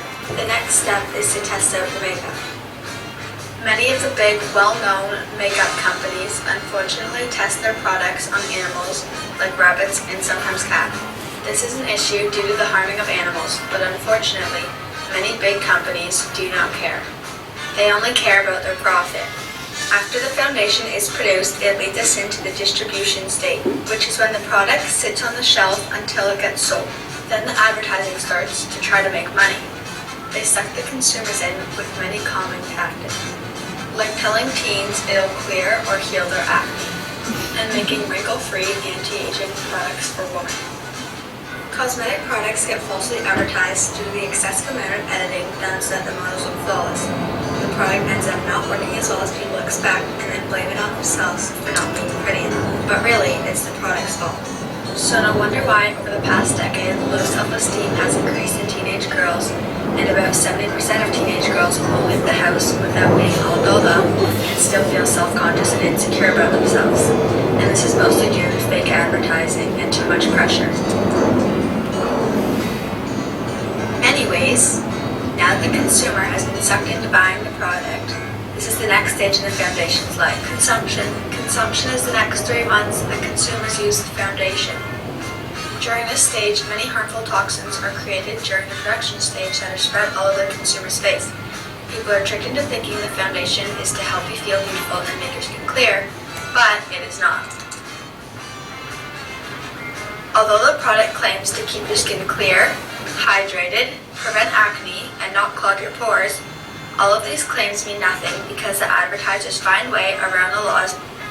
Consumers will eventually start to become addicted to the product and continuously buy more, which is exactly what the companies want to make profit. Once the foundation is done, it goes to the last stage of the life, disposal. Since the foundation should only be used for 3 months, then thrown away, many people are not able to finish the bottle and the chemicals are getting thrown out.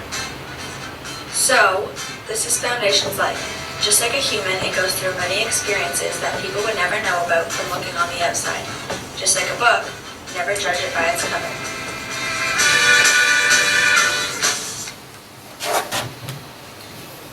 Yeah, so you can, I don't know if you can tell that most of the, yes, most of the information came from the students' research. How old were the students? How old? How old were the students? Yeah, this is, this was from grade 10, so they're 15 or 16. Yeah. And so, I mean, I have some other actions, and I think in the time that I have, I think it would be helpful for me to just talk a little bit about them and then move on to getting you to discuss some of the research possibilities. So here's another one. by accident, I didn't plan this, but the kids tested bottled water from different companies compared to tap water, and they found that they were equivalent in water quality. They found, and so they set it up so they ran a race between a person representing bottled water and tap water, and they finished as a tie. And so this was in a video they produced. They also made some posters and did a class presentation. So these are kinds of actions that kids have generated. Now this one I wanted to show, but it's on a web server, in Toronto, and I don't have access to that right now, unfortunately. Oh yeah, you do. Oh. Yeah, I do. But you'll have to connection. connect you, yeah. It's in French because I did some work in Montreal. Woohoo! So yeah, if you show them This one? the soccer ball one.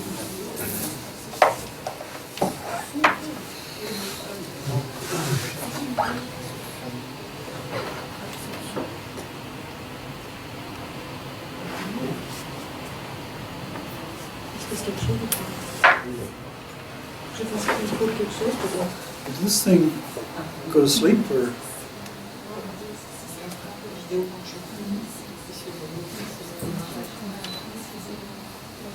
This.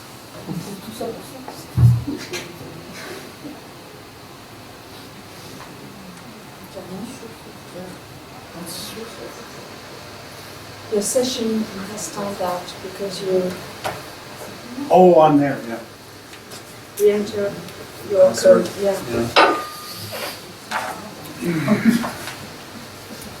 So I'm gonna.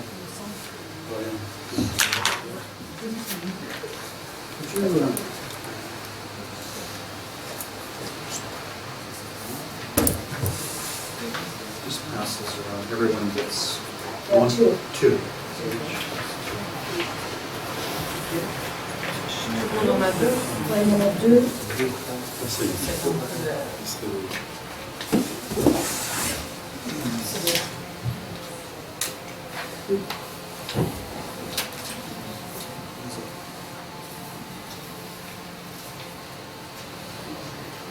Is it up there? Okay.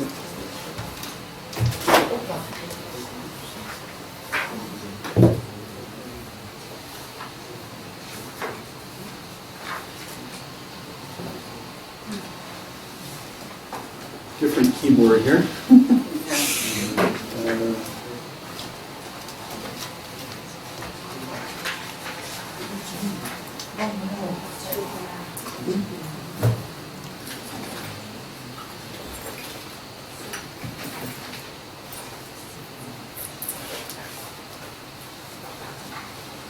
Turn your sound up. Okay.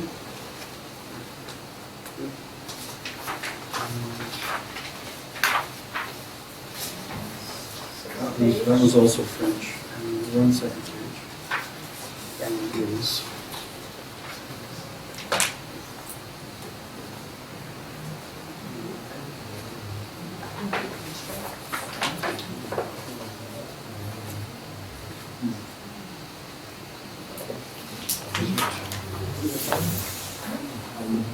Maybe a slow.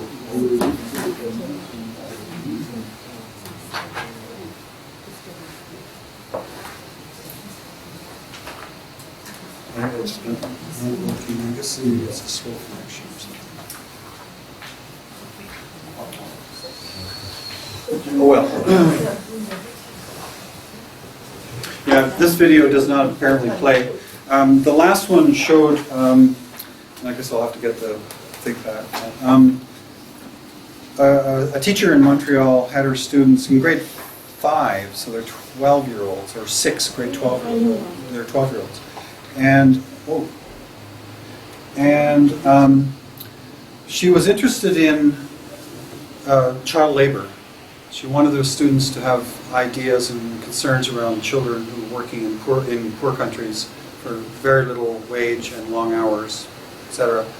And one of the things that came from my research with her was that she had a background in language arts, literature, and so she chose to ask students to read stories, documentary stories about children who are in these labor conditions.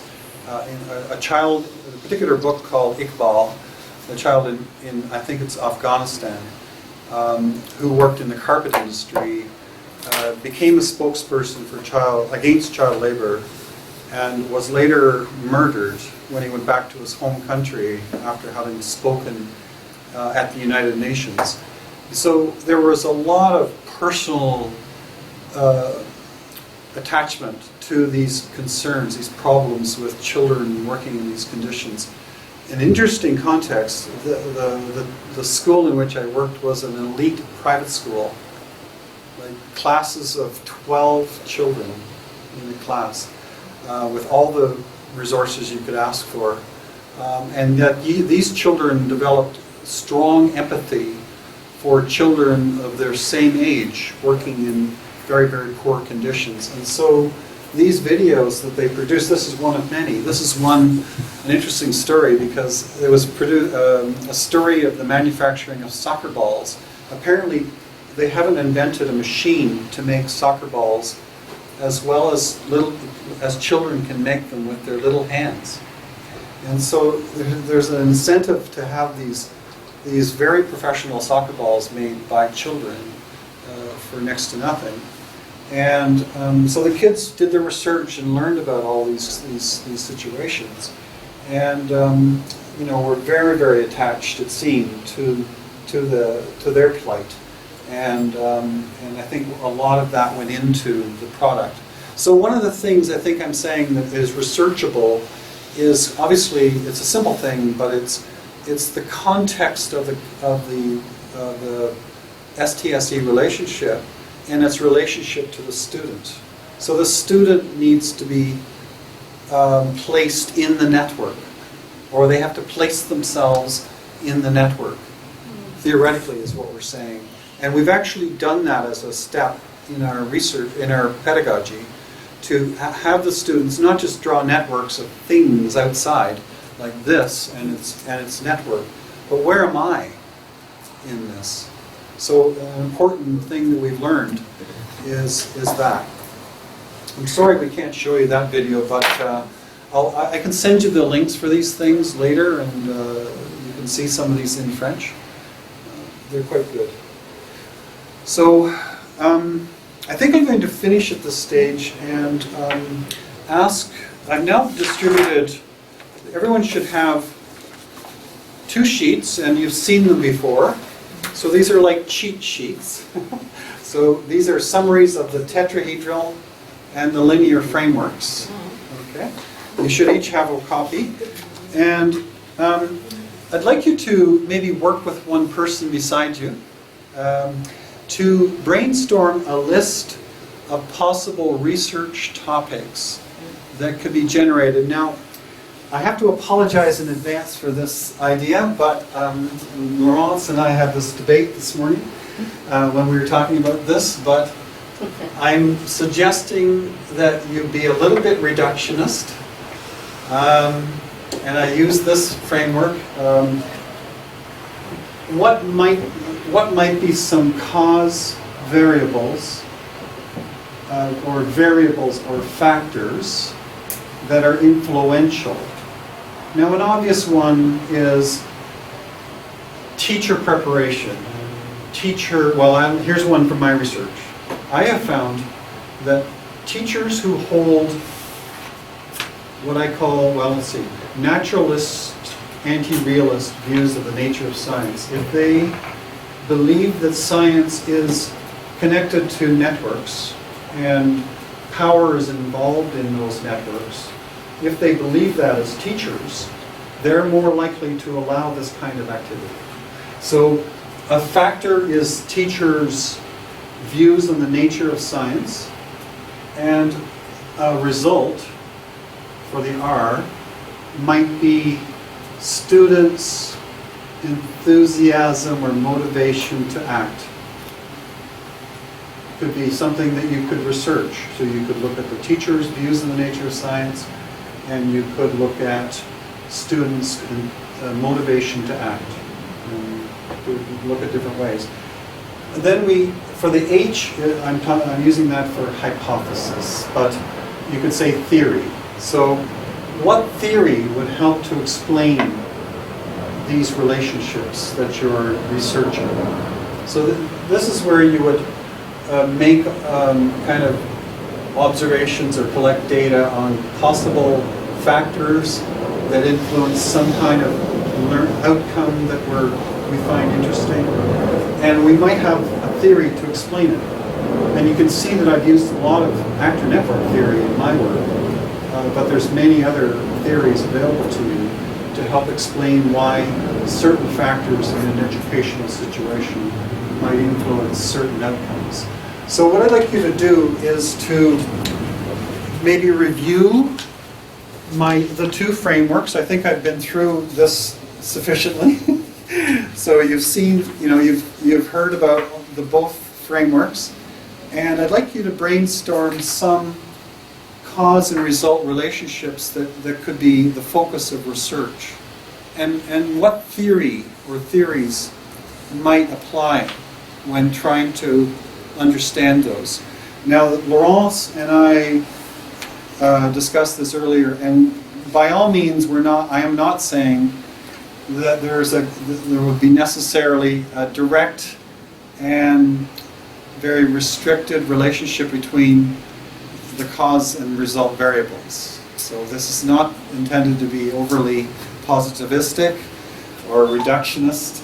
We recognize that we're in complex systems, but having said that, my experience in research, and I've been at it since 95 when I did my PhD, or before that, not that long for some of you, I don't know, I mean others may have been in research longer, but I find that we do tend to look at contributing factors that might influence some kinds of outcomes or achievement or changes that we think are valuable. I think that's common, so I'd like you to try that anyway and see how that goes, and then try to suggest some theory. So we have, 20 minutes left?